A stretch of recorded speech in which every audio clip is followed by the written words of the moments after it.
Nah, ini Pak, kemarin itu kan menurut Pak Gunardi itu kan plotnya dibuat ini ya, dibuat supaya terlihat. Ini saya coba pakai R juga nggak bisa, pakai Minitab juga nggak bisa. Karena kenapa? Karena memang ini apa ya, intervalnya besar Pak. Nilainya kan ini variansinya besar. Ada yang 200-an, ada yang 80-an, ada yang cuma 10. Ini gimana ya Pak? Apa? Ini memang ini variabelnya tinggi banget ya? Iya, betul. Data aslinya Y1 ini misalkan saya ambil subjek pertama ini udah tinggi variabilitasnya.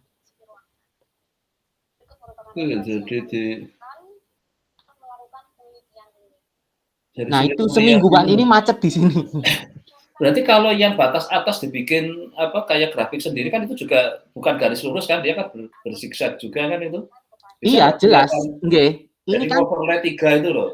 Iya, yang batas atas ini kan juga ini Pak, variabilitasnya juga tinggi. Ada batas atas, batas bawah, jadi ada 4 garis gitu loh. 4 bersilang-silang ya berarti ya. Iya, karena ini kan, nah misalkan ini 200-an, nah ini yang 90 kan jelas ini ke bawah Pak. Iya, jadinya ya jadi jelek juga ya. Iya. Tampilannya ini ya. Karena dia nilainya ini banget ya, ada 200-an, ada 87. Nggih. Maksudnya kalau digambar ini juga nggak informatif, jadi kelihatan kayak hanya kredit gitu. Iya. Kalaupun saya ambil yang out sample, katakanlah ini, nah ini juga variabilitasnya juga tinggi antara 6, terus naik 200, terus turun lagi. Karena tujuannya grafik itu kan hanya untuk menjelaskan. Betul. Jadi tambah nggak jelas kan, makanya harus cari cara bagaimana apa yang mungkin hanya yang out sampelnya yang ditampilkan misalnya jadi kan sedikit, jadi kelihatan tidak. Tadi kan kayak kredit tapi nggak ada. Out sampelnya pun juga variabilitasnya tinggi. Tapi kan lebih sedikit jumlahnya kan dibanding yang tadi mungkin. Apa warna ya? Mungkin dibuat warna bisa nggak ya? Batas atas warna apa misalnya? Kalau saya usul begini Pak, ngapunten nggih Pak. Misalkan saya ambil misalkan ya kayak subjek pertama ini yang variabilitasnya agak rendah, misalkan yang 200-an ini aja saya ambil 4 observasi dalam satu subjek, itu bagaimana Pak? Enggak ini ya. Tapi ini juga ketemu ada yang 80 ini di sini. Yang ini ya. Sebenarnya kalau batas atas pakai warna beda-beda bisa kelihatan enggak ya? Batas atasnya. Tapi nggak usah dibikin zigzag itu, nggak usah dibikin lainnya, cuman scatter plot aja. Oke, berarti batas atasnya. Misalnya apa warna hijau, merah, yang ini dibikin beda-beda warna itu loh. Jadi nanti kan selalu misalkan Y dengan Y1 kan harus berdekatan. Betul. Batas atas, batas bawah, mungkin batas atas, batas bawah dibikin apa, mungkin merah sama apalah dibuat intinya, karena kalau sama-sama merahnya kan nanti akan ketemu dengan batas bawahnya yang lainnya kebetulan di nilainya kecil itu. Oke. Saya kira mungkin nggak usah dikasih garis itu kayaknya, kalau kasih garis jadi kelihatan kayak hanya nggak jelas itu kan. Oh, nggih. Nggak usah dikasih garis, cuma kayak scatter plot aja, titik-titik aja. Tapi dikasih warna aja. Mungkin kayak dotnya dibikin besar kayak apa itu, share apa ya yang kelihatan jadi. Tapi warnanya yang cukup nyolok batas atas, mungkin mau yang merah atau yang bawah yang mau warna berarti ini buat scatter semua nggih Pak, termasuk batas bawah aja, karena kalau dilihat di zigzag kayak apa dikasih lainnya malah jadi ini apa itu dilihat kan, padahal tujuannya grafis kan maunya visual apa ya, ekspresi yang harusnya cepat ditangkap gitu. Betul, nggih. Kalau nggak cepat ditangkap untuk apa malah bikin, malah nggak usah ada aja, malah sudah misalnya daripada ada tapi menimbulkan malah ini apa pertanyaannya. Nggih Pak. Nggih Pak, saya coba dahulu Pak. Ini semingguan ini kemarin saya nyoba macet di sini. Nggih. Terus sama ini ya, draft finalnya mungkin nanti lihat, mungkin saya akan pertemuan dengan Bu Eni, saya akan coba komunikasi. Nanti kalau sudah saya upload, saya konfirmasi ke Bapak, nggih. Pokoknya taruh di Dropbox, nanti kasih kabar. Terus nanti saya dengan Bu Eni akan saling lihat itu, mungkin ada yang perlu direvisi, sehingga moga-moga ya bisa agak cepat. Setelah itu baru nanti sambil menyiapkan kelengkapan untuk pengajuan itu ya, kelayakan ya. Nggih, Pak. Jadi nanti pada satu saat keduanya sudah setuju maju ujian kelayakan kan sudah lengkap dokumennya, tinggal apa, nanti diajukan aja. Nggih. Setelah dibawa ke Indonesia oleh ya kan udah cukup ya, ada ya. Nggih, Pak, itu dulu, Pak. Oke, sekarang berarti Bu Yudiana ya, silakan Bapak share screen untuk itu yang saya ingin. Nggih, Pak Gunardi. Ya, silakan. Sebentar, nggih. Lah, kok cancel. Sebentar.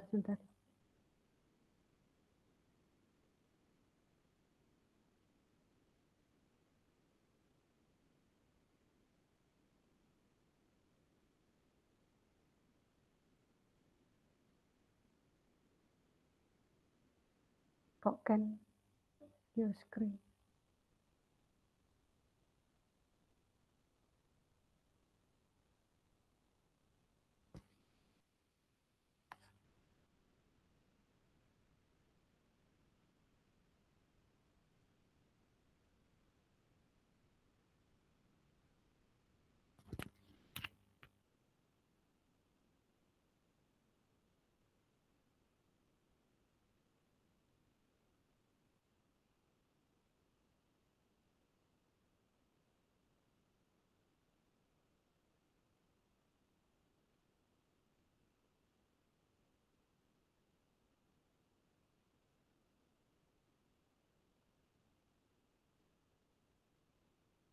Assalamualaikum warahmatullahi wabarakatuh. Nyuwun pangapunten, sampun apa dereng nggih, Pak nggih? Oh, belum kelihatan ini saya screen. Oh, belum. Ya. Oh, sekarang udah. Ampun nggih. Bismillahirrahmanirrahim. Terima kasih atas waktu yang diberikan pada saya untuk menyampaikan bimbingan saya yang sudah saya lakukan sampai hari ini. Jadi mungkin waktu yang pertemuan kemarin itu saya belum pakai PPT ya Pak, kemudian judulnya juga belum ada. Maka di sini saya sampaikan bahwa judul saya adalah pengembangan metode reserving by detailed conditioning untuk estimasi cadangan klaim individu. Jadi idenya itu adalah berasal bahwa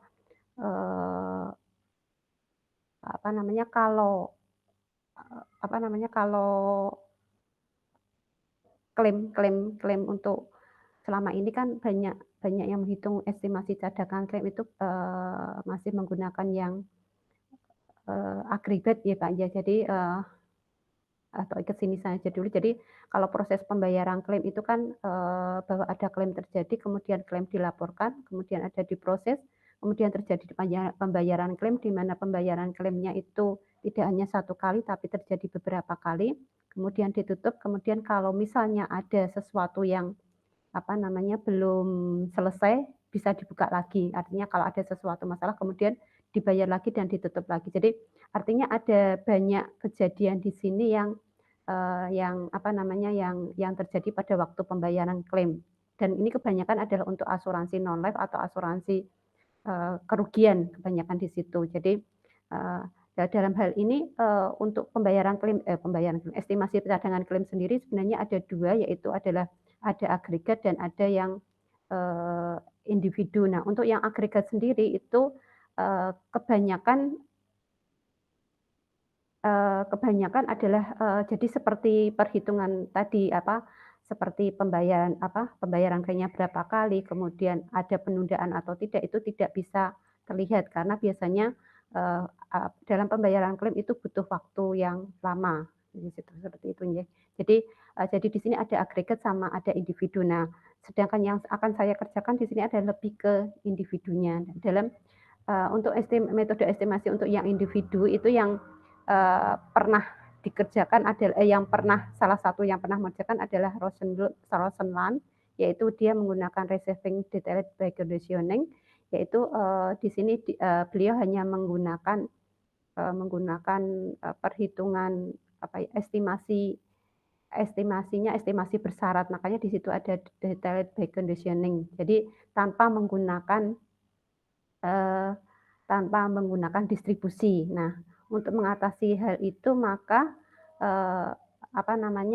dalam di edisi itu sendiri banyak informasi yang hilang seperti sifat monopolis, kemudian sifat dari objek yang diasuransikan, kemudian sifat geografis tidak ditentukan, sehingga otomatis di situ estimasinya tidak stabil, maka digunakan GLM. Nah, dan ada yang sudah melakukan penelitian bahwa ternyata terjadi ketergantungan atau dependensi antara penundaan. Jadi kan pada waktu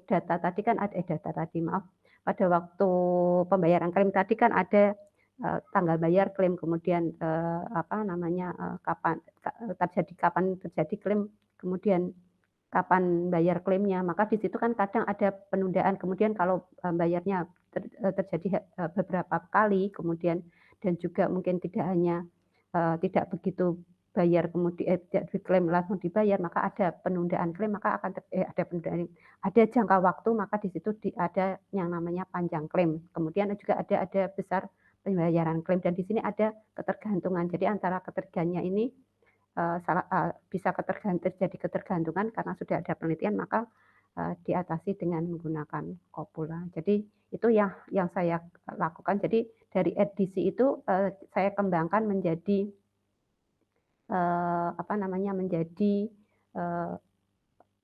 yang semula punyanya Russell edisi itu tanpa menggunakan distribusi, maka di sini saya mencoba menggunakan distribusi karena mungkin data dari penundaan, data dari panjang klaim, dan data dari besar pembayaran itu mengandung suatu distribusi tertentu. Jadi kemudian di sini tujuan dari penelitian adalah menghitung estimasi cadangan klaim dengan menggunakan ini berarti secara keseluruhan.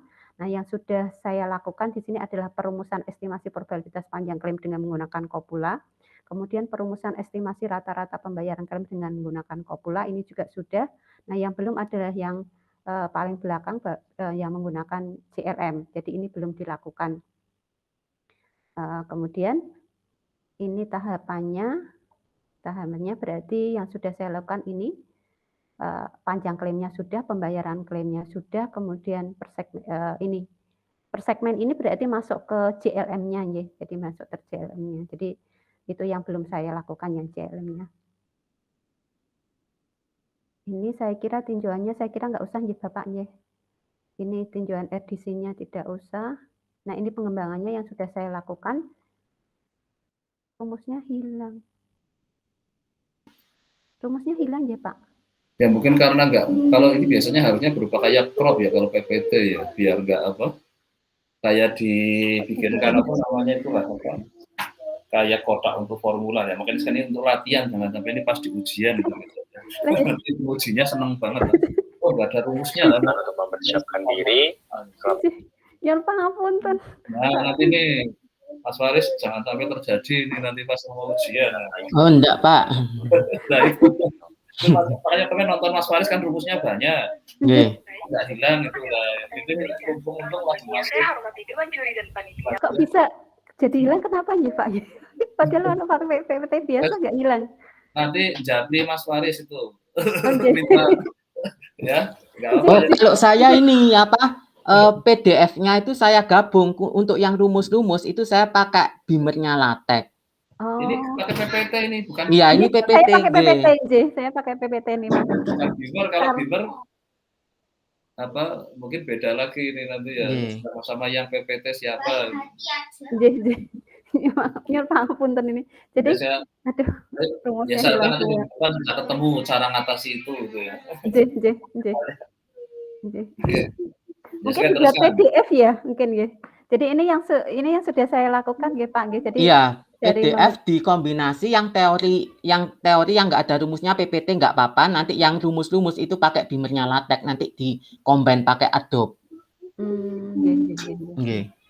Terus nanti jadi boleh jadi Mas Faris. Ya di sini saya udah ya. Gitu. Nanti kayak apa sih rumus yang sudah diperoleh itu loh.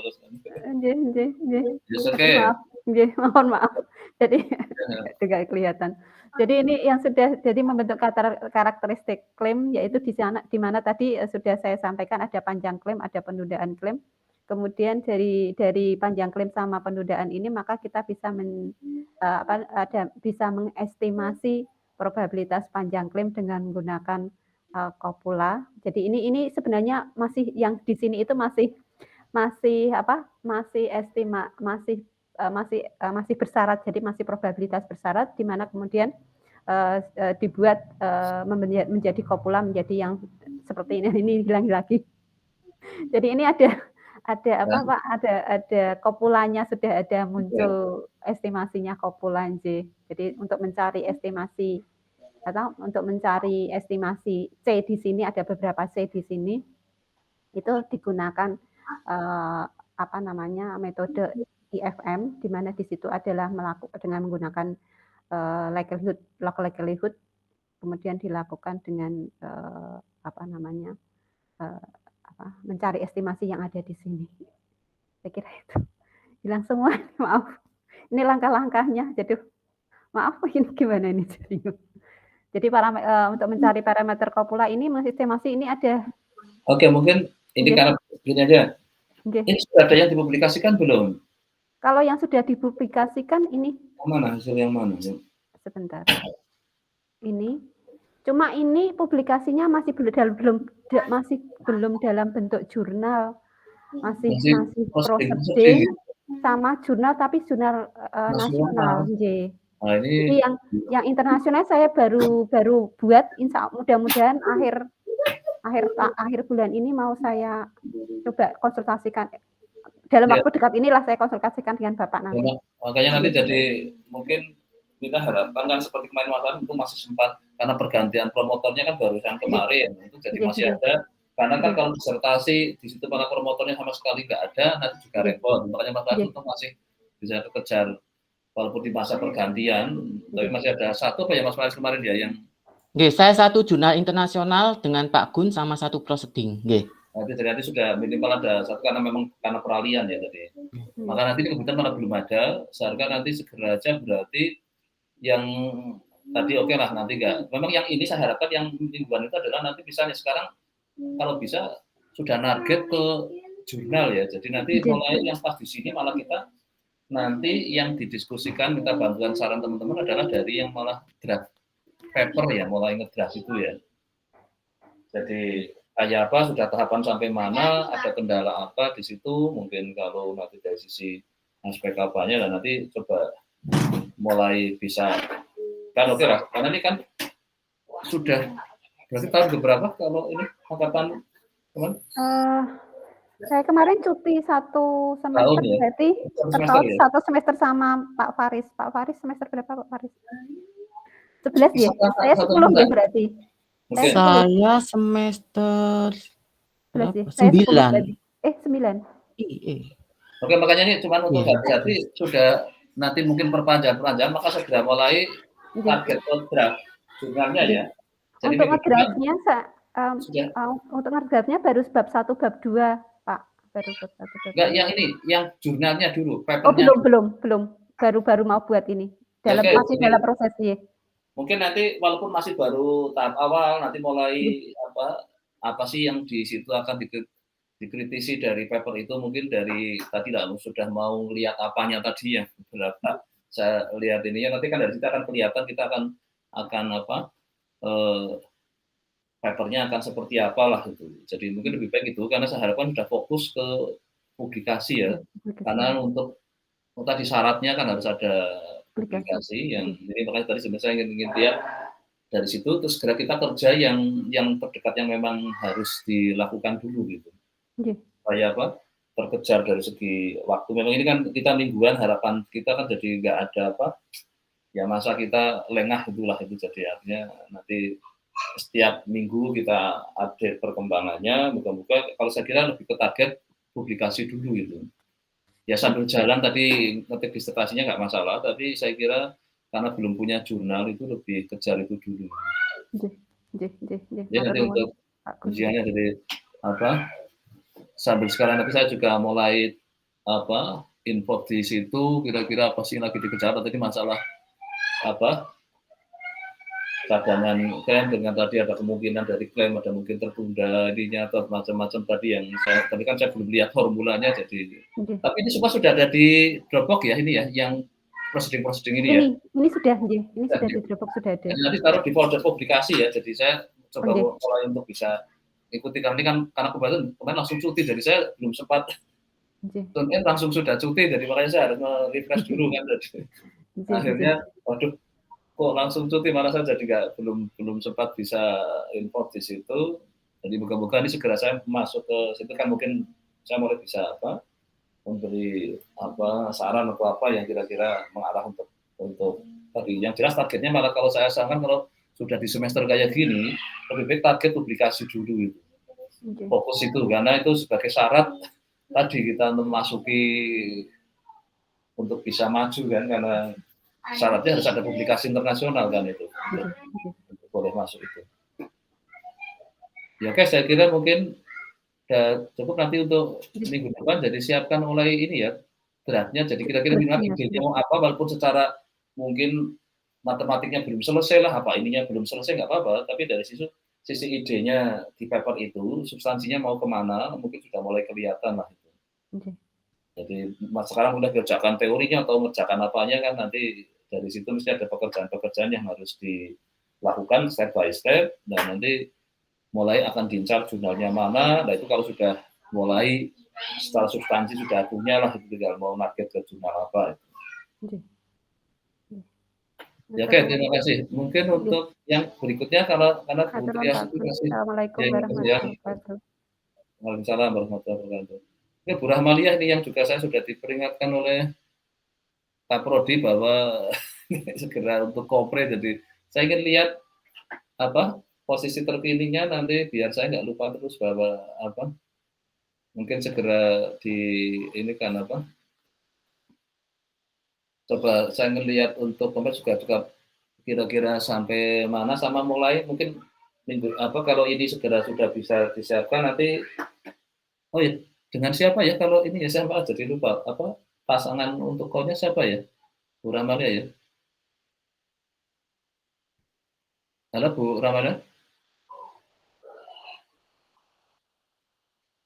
oh dengan Pak Danar ini jadi berarti kayak yang iya Pak iya Pak ini juga Pak Danar kalau sana ya Pak Roni ya tadi yang Pak Danar ya Pak Roni iya Pak berarti ini dengan Pak Danar oke coba ini kan kira-kira silakan dan nanti komunikasi dengan Pak Danar apakah Pak Danar karena yang sudah lama bersama kan mungkin memang sudah layak untuk maju ke kompre apa belum itu coba sampaikan dulu di presentasikan dulu nggak apa-apa biar saya juga bisa mulai masuk ya yang saya presentasikan berarti ini ya Pak PowerPoint saya ya Pak ya oke silakan ya Bismillahirrahmanirrahim Assalamualaikum warahmatullahi wabarakatuh mohon maaf Pak PowerPoint saya sudah tampil Pak sudah kelihatan.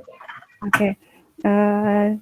Judul disertasi saya itu adalah estimasi model regresi Poisson tergeneralisasi tersensor pada data cacat tersensor kanan dengan pendekatan algoritma EM dengan promotor Bapak Dr. Andus Gunardi MSc dan kopromotor Bapak Dr. Andus Danardono MPH PhD. Oke, saya masuk ke pendahuluan terlebih dahulu.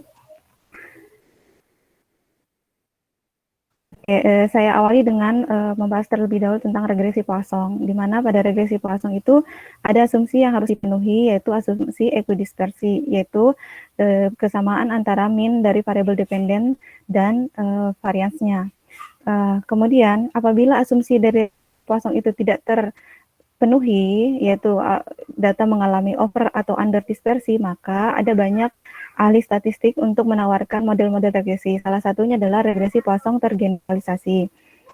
Kemudian, apabila variabel dependennya mengalami data tersensor, yaitu dalam hal ini mengalami pembatasan nilai variabel dependen atau mengalami excess zero, maka ada lagi urusan dari para ahli statistik yaitu menggunakan regresi Poisson tergeneralisasi tersensor. Beberapa penelitian terkait dengan model regresi data cacat tersensor yaitu yang yaitu Terza tahun 1985 memperluas regresi Poisson menjadi regresi Poisson tersensor untuk data cacat tersensor dengan ambang batas tersensor konstan dan memperoleh estimasi likelihood maksimum dari parameter regresi tersebut dengan menggunakan metode Newton-Raphson. Kemudian Caudil dan Nixon tahun 1995 menggunakan model regresi binomial negatif dan dibandingkan dengan model regresi Poisson tersensor untuk data cacah yang mengalami overdispersi dalam pemodelan household fertility decisions, dan di mana dari hasil pembandingannya itu dia ternyata lebih menganjurkan menggunakan model regresi binomial negatif. Selanjutnya pada Famoye dan Wang tahun 2004 menggunakan model regresi Poisson tergeneralisasi tersensor untuk data kesuburan dan membandingkannya dengan regresi Poisson terpotong, dan regresi Poisson tersensor, di mana dari beberapa model tersebut menunjukkan bahwa model regresi Poisson tergeneralisasi tersensor itu lebih baik daripada model-model yang lainnya. Kemudian Mahmud dan Alder ini menunjukkan bahwa regresi Poisson tergeneralisasi tersensor itu lebih efisien dari regresi Poisson tersensor untuk data yang mengalami underdispersi. Kemudian Yu tahun 2018 menunjukkan bahwa regresi Poisson tersensor itu lebih baik dari metode multiple imputation dan estimasi small area pada data tersensor. Kemudian Xi dan Wei, dia tidak membandingkan model, tetapi dia mendiagnosa model regresi Poisson tergeneralisasi tersensor ditinjau dari kasus penghapusan dan pengaruh lokal. Kemudian Viwat Wongkasem pada tahun 2016 dia melakukan estimasi parameter regresi Poisson terpotong dan tersensor menggunakan metode maximum likelihood estimation melalui iterasi algoritma EM. Berdasarkan dari beberapa penelitian tersebut, rencana yang saya akan teliti adalah mengkaji, karena dari beberapa penelitian tersebut belum ada yang mengkaji sifat-sifat estimator dari model regresi Poisson tergeneralisasi tersensor, maka rencana penelitian saya adalah mengkaji sifat-sifatnya. Yang kedua, berdasarkan juga dari Viwat Wongkasem juga, dia hanya menggunakan metode algoritma EM untuk regresi Poisson tersensor dan terpotong. Saya menggunakan algoritma EM untuk memperoleh hasil estimasi parameter untuk model regresi Poisson tergeneralisasi tersensor. Tujuan dari penelitian ini adalah yang pertama, mengkaji sifat-sifat estimator model regresi Poisson tergeneralisasi tersensor untuk data cacat tersensor kanan. Yang kedua, mengetahui penggunaan algoritma EM pada estimasi parameter regresi Poisson tergeneralisasi tersensor untuk data cacat tersensor kanan berdasarkan estimasi maksimum likelihood. Dan yang ketiga, mengaplikasikannya pada data simulasi dan pada data real. Tinjauan pustaka, di sini saya hanya ambil beberapa poin saja, teori dasar, yaitu yang pertama tentang algoritma EM. Algoritma EM itu adalah suatu metode iterasi yang digunakan untuk mencari estimasi maksimum likelihood dari parameter-parameter suatu distribusi ketika datanya tidak lengkap atau terdapat data hilang. Ada dua hal pokok dalam algoritma EM, yaitu yang pertama digunakan algoritma EM dengan alasan karena terdapat data hilang atau keterbatasan saat proses pengamatan, atau yang kedua karena karena sulitnya dilakukan pengoptimalan fungsi likelihood secara analitis, yaitu dalam hal ini jika persamaan likelihoodnya itu tidak dalam bentuk closed form. Kemudian pada regresi Poisson tergeneralisasi tersensor, selain pada kumpulan datanya terdapat data yang tersensor, juga mengindikasikan bahwa estimasi parameternya itu tidak dapat dilakukan secara analitis, tetapi bisa dilakukan secara numerik untuk memperoleh hasil estimasi parameternya. Pada algoritma EM ada dua tahap, yaitu tahap tahap E, kemudian estimation, dan tahap maximization atau tahap M. Kemudian dari tujuan yang pertama juga saya adalah untuk melihat sifat-sifat estimatornya, maka perlu kita ketahui bahwa kriteria pemilihan estimator terbaik dalam hal ini yaitu pertama kita melihat dari ketakbiasannya. Dalam hal ini didefinisikan suatu estimasi T dikatakan suatu estimator takbias dari tau theta jika ekspektasi dari T sama dengan tau dari theta untuk semua theta dalam omega. Jika kondisi ini tidak dipenuhi, maka dikatakan T adalah estimator yang bias. Kemudian AMFU atau Uniformly Minimum Variance Unbiased Estimator. di mana definisinya bisa dilihat pada slide. Selanjutnya masuk ke model regresi Poisson tergeneralisasi. Model regresi Poisson tergeneralisasi itu adalah perluasan dari model regresi Poisson dan merupakan salah satu kasus khusus dari model linear tergeneralisasi dalam memodelkan data caca, di mana model hubungannya adalah seperti yang kita lihat pada slide model regresinya. Kemudian, andaikan variabel respon Y adalah variabel random yang berdistribusi Poisson tergeneralisasi, maka fungsi peluangnya adalah bisa kita lihat pada slide. Selanjutnya, setelah dari situ kita akan melakukan estimasi model regresinya dengan menggunakan metode, ada begitu banyak metode untuk melakukan penafsiran, salah satunya adalah metode maksimum likelihood, dengan cara kita menentukan dulu fungsi likelihood-nya, seperti yang ada pada slide, lalu kita menurunkannya pada parameter psi dan parameter beta, kemudian dibuatkan sama dengan 0, seperti yang ada pada slide. Nah, oleh karena persamaan likelihood yang ada pada slide ini ternyata menunjukkan bahwa bentuknya tidak closed form, maka kita gunakan satu algoritma iterasi untuk mencari estimasi parameternya. Ada banyak estimasi algoritma iterasi, salah satu antara lain itu Newton-Raphson, Fisher scoring. Nah, tetapi dalam penelitian ini rencana penelitian saya adalah menggunakan algoritma EM. Hasil awalnya adalah masih baru pada bagaimanakah model regresi Poisson tergeneralisasi tersensor untuk data tersensor kanan. Dalam hal ini pada estimasi parameternya seperti ini.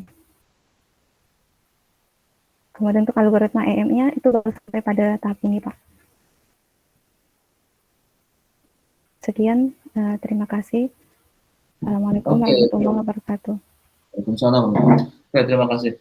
Tapi saya belum bisa menangkap kenapa kok jadi akhirnya tadi ke EM. Oke lah, kasus tadi kan ngatasi yang under Overdispersi dan underdispersi, Pak. Ya, underdispersi sama. Nah, itu kan nanti pakai sampai pada saat akhirnya mengarah ke tadi solusinya pakai EM itu, kok sepertinya belum motivasinya apa, terus mungkin selama ini kan yang ngerjakan di regresi tadi kan ya banyak kan mungkin sudah tadi kan ada saja ada paper yang sampai yang 2018 yang tadi yang paling. Iya.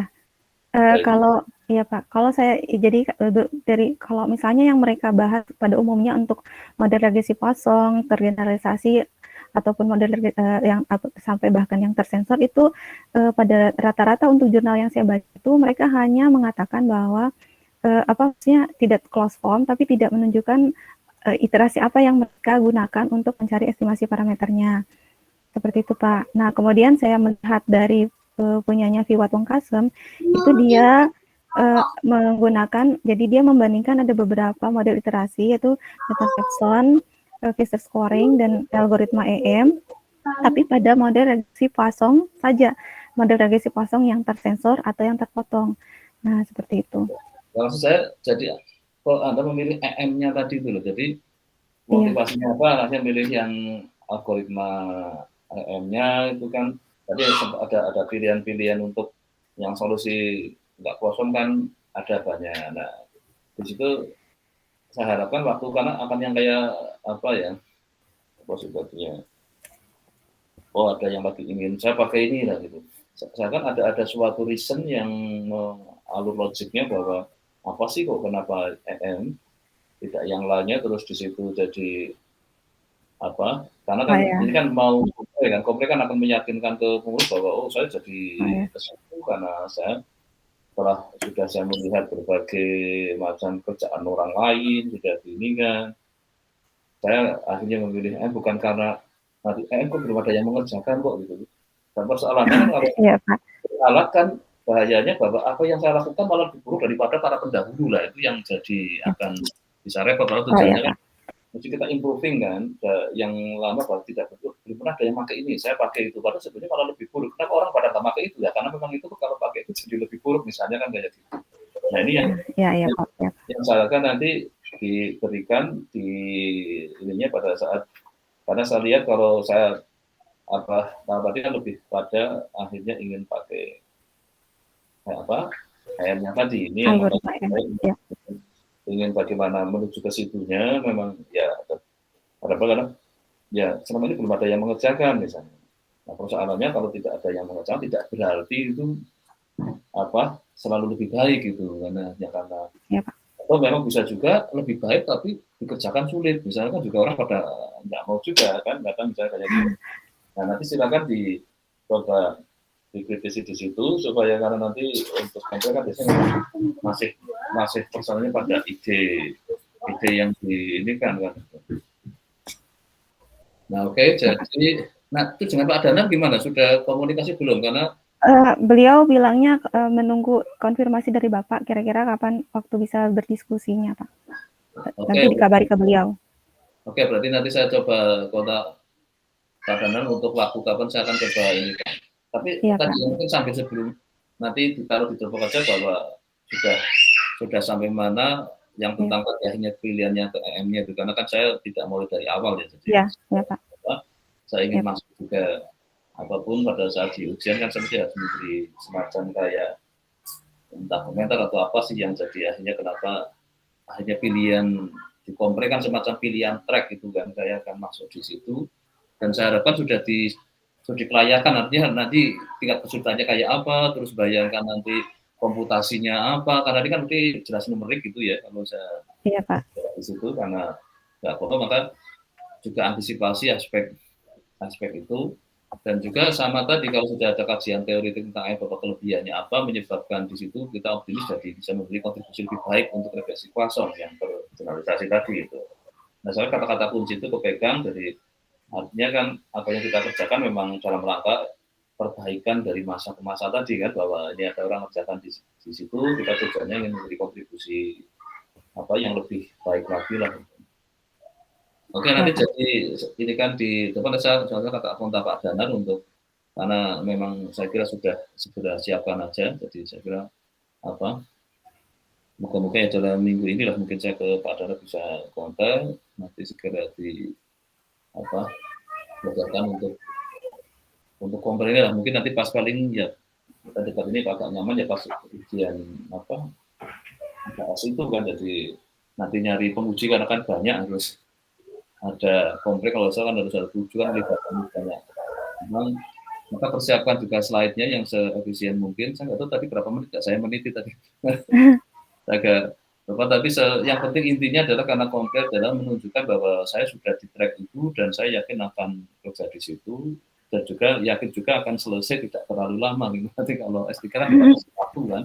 Ya, Pak. Maksudnya tadi jika sudah dikelayakan proyek kan sebenarnya ini proyek ini layak bisa diselesaikan lah intinya dalam durasi waktu yang mestinya, karena S3 kan ada batas waktu gitu. Jadi kita kalkulasi tingkat kesulitannya, terus apa pendukungnya tadi. Kalau programnya apa yang sudah akan diandalkan itu untuk ini? Kayaknya MATLAB, Pak. MATLAB. Insya Allah. Tadi masih kayaknya berarti belum nyoba loh. Kalau sudah mau antara R atau MATLAB, Pak. Iya, baik, Pak. Saya sudah mulai mencoba, jadi artinya di MATLAB apa sih yang jadi, karena ada orang langsung saya pakai R juga, saya harapkan sudah ada menjajaki itu namanya ya kayak semacam dikelayakan kan, wah ini kira-kira harus pakai R lebih enak ya, kalau mungkin pakai MATLAB, silakan mulai dicoba. Ya, Pak. Pemanasan nggak harus kasus ini, yang penting algoritma IM itu untuk menyelesaikan yang kasus lebih sederhana dulu gitu. Ya, Pak. Pemanasannya. Jadi saya tahu persis filosofi algoritma IM itu seperti apa itu. Nah, mungkin yang minggu depan saya malah mungkin saya ambil nanti saat itu adalah saya ingin IM itu apa sih? Jadi kenapa kok itu yang akan diandalkan sebagai estimasi di kasus yang ini? Mungkin besok saya ingin malah toolnya lebih di expose ya. Jadi EM kerjanya seperti apa dan apa sih di situ yang menyebabkan secara intuitif itu akan baik sekali untuk menyelesaikan kasus regresi Poisson ini. Ya, Pak. Ya. Oke, saya kira mungkin sudah cukup kurang, nanti segera siapkan persyaratan untuk ujian kompre ya, apa-apa ya administrasinya itu. Sambil nanti nunggu yang secara substansinya ini ya. Ya seperti tadi kalau Mas Ari kan juga seharusnya masih ada nanti tahapan itu. Jadi siapkan nanti sambil kalau sampai Pak Dana sudah oke kan langsung tinggal saya segera langsung minta submit gitu. Ya, Pak. Bikin folder bangsanya apa namanya itu dokumen-dokumen yang harus saya tanda tangan untuk kepentingan kompre. Kalau Mas Waris kan dokumen-dokumen yang saya tanda tangan untuk kepentingan apa? Penilaian, kelayakan, nggih. Nah, itu. Jadi nanti saya tinggal masuk ke jadi sekarang kalau Mas Waris bikin folder apa? Penilaian kelayakan, kalau adalah ini apa namanya? Penilaian kompre. Kompre, terus tadi Bu Yuziana mungkin adalah draft apa? Paper publikasi itu untuk syarat utama itu karena misalnya kayak gitu saya jadi mudah untuk apa? Saya akan fokus ke yang memang istilahnya yang paling mendesak lah itu. Kalau ini kan sudah harus yang di ini kan apa gitu. Tolong dibikin folder persiapan kompre, folder persiapan ujian apa kelayakan, terus folder yang kemudian folder untuk mulai draft publikasi internasionalnya. Ya, Pak. Mungkin terima kasih, saya kira udah cukup.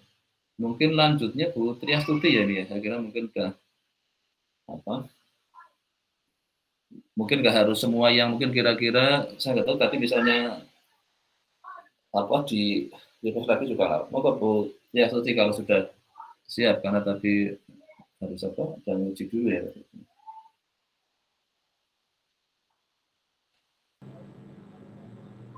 Maaf gabung terlambat ya Pak. Ya, nanti mau langsung saya screen aja.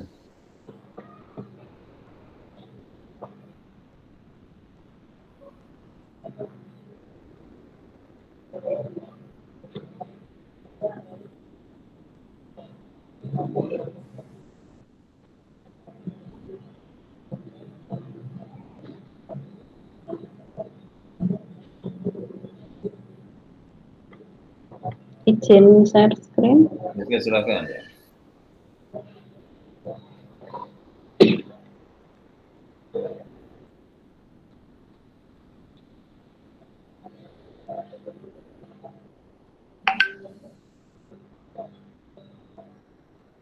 Ya, mungkin sambil nunggu Bu Triastuti mungkin yang untuk Bu Rahmalia, tolong sambil masih dicari kalau ada paper terbaru ya yang ditambah. Iya Pak. Ya sambil nunggu ini kalau searching lagi dapat ada yang kan sekarang 2021 ya tadi kalau saya terakhir 2018 ya tadi ya.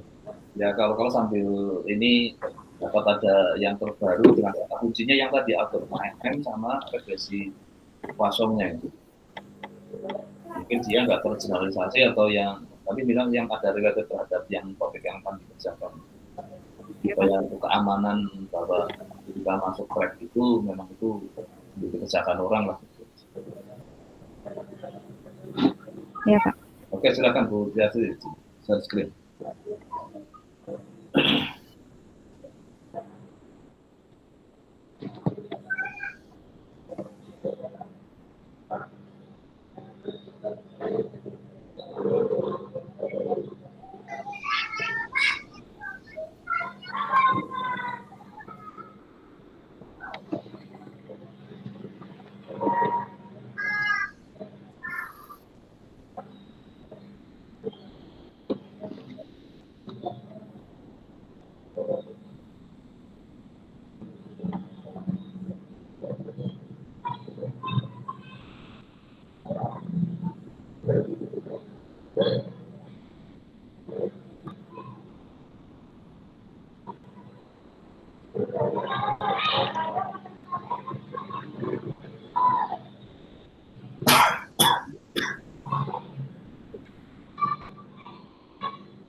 Lihat belum ya Pak? Belum kelihatan ya Pak.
Kalau share screen-nya nggak bisa ya Pak ya?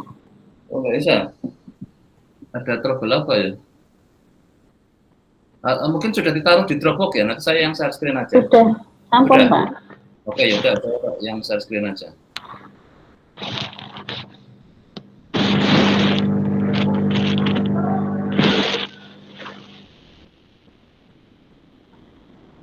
Yang di folder bimbingan Pak.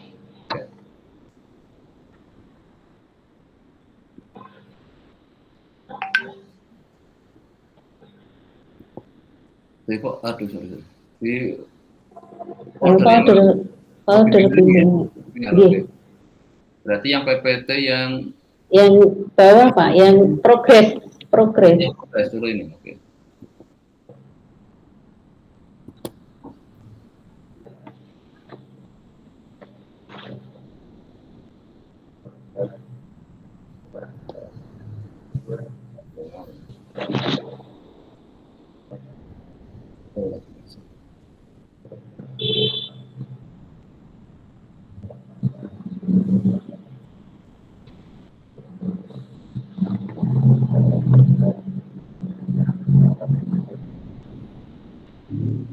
Iya, sampun terlihat ya. Terima kasih atas waktunya. Maaf tadi agak terlambat mulainya. Jadi progres untuk disertasi saya dengan topik adalah model hazard aditif untuk data kejadian berulang. Jadi pada saat ini saya sudah publikasi, tapi yang jurnal belum Pak. Sudah untuk proceeding internasional, kemudian kalau jurnalnya jurnal nasional ya, ada yang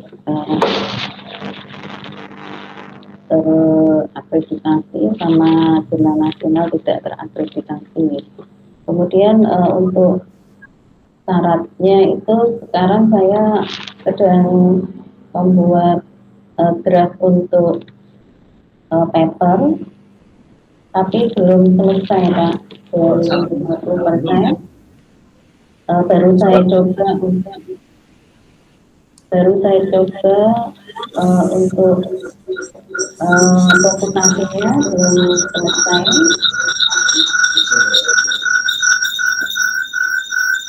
Jadi saat ini yang saya kerjakan adalah membuat draft paper untuk saya submit. Mungkin ada beberapa jurnal yang mau saya untuk yang draft jurnalnya dibikin folder sendiri ya, dibikin folder khusus draft untuk syarat tadi ya. Tapi belum selesai tuh Pak, belum selesai. Kalau nggak justru lagi mungkin masih proses step 1 halaman 2 halaman, nanti saya juga sekalian bisa ikut nanti. Oh gitu. Ya, jadi supaya apa? Ya nanti kan moga-moga jadi prosesnya bisa jadi lebih cepat lah gitu ya untuk ini. Kalau langsung mungkin nanti kayak Bu Yujian juga saya sarankan nanti kan minggu depan mungkin fokus di papernya malah. Jadi sudah sampai nanti kan akan termotivasi jadi ingin segera tiap itu kerjanya jadi lebih cepat itu biasanya kan. Jadi nggak harus nunggu sudah jadi dulu, justru masih di proses produksinya nanti. Kan tahap pertama kan jelas mesti ngotak ada teorinya dulu kan, yang namanya aksesorisnya kan nanti belakangan. Yang penting intinya mau apa sih yang dikerjakan. Jadi itu yang dicoba ini kan didiskusikan di sini gitu. Kalau nanti bisa juga kalau ada masukan-masukan dari mana atau sana kan bisa aja. Oh gitu Pak. Jadi nanti saya syarat utama mau saya kerja dulu itu minimal dokumennya. Saya mau ajar itu syarat utamanya dulu. Sudah mencoba tapi belum selesai Pak. Nanti kalau nanti progresnya saya taruh lagi di Dropbox. Jadi mungkin boleh dibikin foldernya malah dikasih judul syarat utama nggak apa-apa. Biar saya jadi ingat bahwa ini malah dikerjakan fokus ngejar syarat utama itu. Oh, nggih Pak. Saya juga nyicil untuk nulis draftnya Pak, tapi juga belum. Jadi itu progres saya sudah menulis draft jurnal tapi juga belum selesai, Pak. Gitu. Kalau yang sudah dihasilkan ini ya, prosedur. Iya, Pak. Proceeding, kemudian jurnal nasional terakreditasi dan jurnal nasional tidak terakreditasi. Jadi rencananya nih yang lagi proses 50% ini yang draft paper. Iya, draft yang inference itu, Pak. Yang inference ini ya.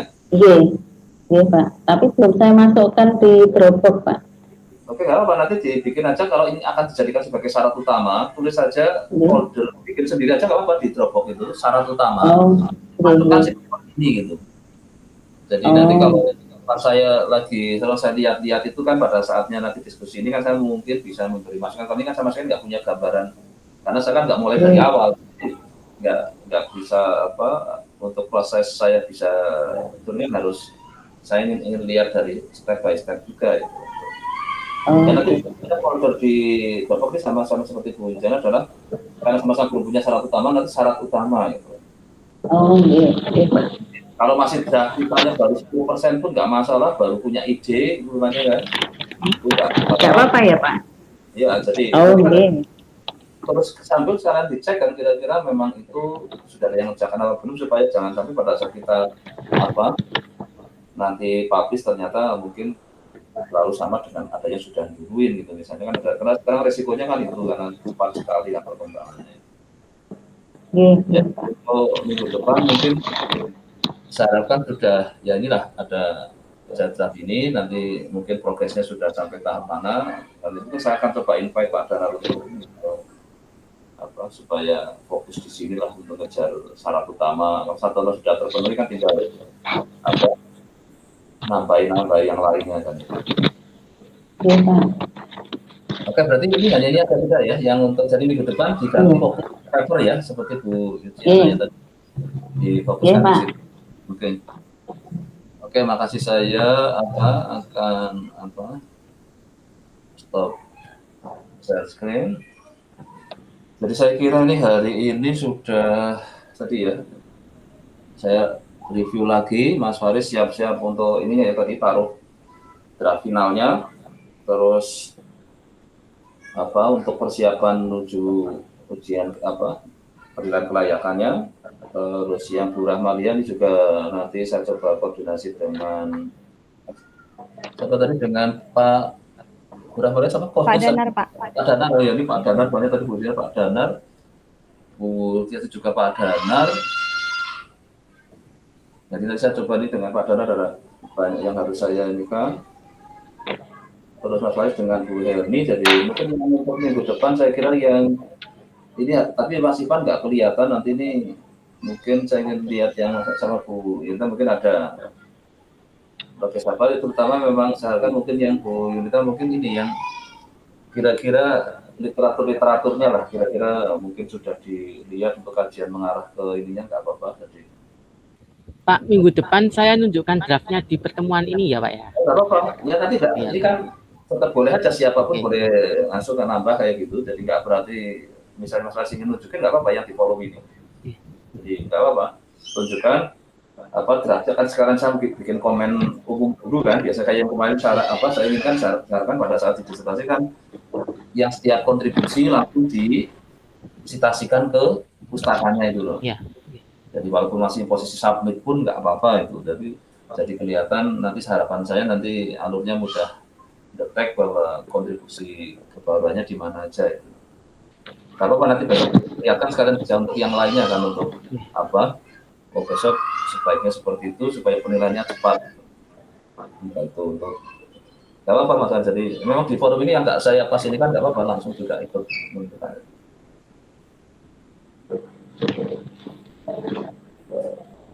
Jadi untuk ini sekali lagi untuk yang minggu depan ya saya nanti kita mungkin ini ya yang bisa tentang alur, karena tadi kalau nggak salah yang kayaknya yang Bu Yucianya juga terkait ada aktivitas, tapi di situ langsung tadi untuk kontennya kecadangan klaim ya. Kalau yang ini juga, kalau yang Bu Yunita kan saya kan mempelajari bagaimana seorang yang terkena kanker dia mesti akan ngeklaimkan berkali-kali. Kalau tadi kan ke non live ya yang Bu Yuciana ya tadi kayaknya ya.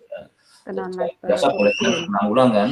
Di kesehatan juga sama, apalagi kalau yang orang kebetulan yang begitu kan saya fokuskan di yang kanker, jelas dia mesti ada terapi berulang-ulang kayak gitu, dan mungkin di situ ada komplikasi apa yang jadi biaya yang timbul jadi melebihi dari yang diinginkan karena harus ada tambahan obat, karena ada istilahnya apa itu penyakit penyerta lah atau apa lah. Nanti ini yang saya harapkan ada suasana bikin itu dulu. Memang tadi yang sebenarnya saya ingin lihat ini kan apa asumsi-asumsi besar klaim, saya nggak tahu tadi karena belum lihat, karena tadi apa ruhnya sempat banyak yang merontok tadi ya, jadi saya bisa makanya nanti oke nanti ya saya harapkan di paper utamanya kelihatan ya yang karena memang yang akan di itu saya bisa melihat nanti, karena kalau yang di itu kalau ini kasusnya apa ya Bu Yuciana itu ya tadi cadangan klaim yang non lainnya apa kira-kira yang nanti untuk studi kasus sebenarnya pernah pakai data BPJS kesehatan, cuma waktu itu dipermasalah waktu Monas pernah dipermasalahkan kenapa pakai BPJS kesehatan, karena kan BPJS kesehatan sendiri kan rugi atau bagaimana seperti itu. Jadi akhirnya kemungkinan mau pakai tetap pakai, mungkin kalau tidak simulasi ya pakai punyanya Pak Stik lagi. Jadi punyanya Pak Stik yang ini yang menginikan RDC itu, yang memperkenalkan RDC. Ya. Jadi asuransi tangguh gugat. Justru kalau sebenarnya kalau dari sisi kalau urusan untung rugi kan urusannya ini kita harus buat kajian. Yang penting malah datanya aja, yang penting datanya benar gitu. Sebenarnya kan itu. Karena data itu kan yang sulit didapat, justru dari situ kita bisa ikut membantu perbaiki BPJS kalau memang dari situ salah hitung cadangannya misalnya. Tapi yang penting sudah ada persiapan, datanya mau apalah yang di ini kan. Ya oke, mungkin sementara saya kira sudah cukup. Kalau ada yang ingin tanyakan? Oke, kalau sudah cukup kita akhiri. Terima kasih untuk lagi minggu depan ya. Oke. Terima kasih Pak. Ya, saya tutup ya. Terima kasih Pak. Assalamualaikum. Assalamualaikum warahmatullahi wabarakatuh. Waalaikumsalam.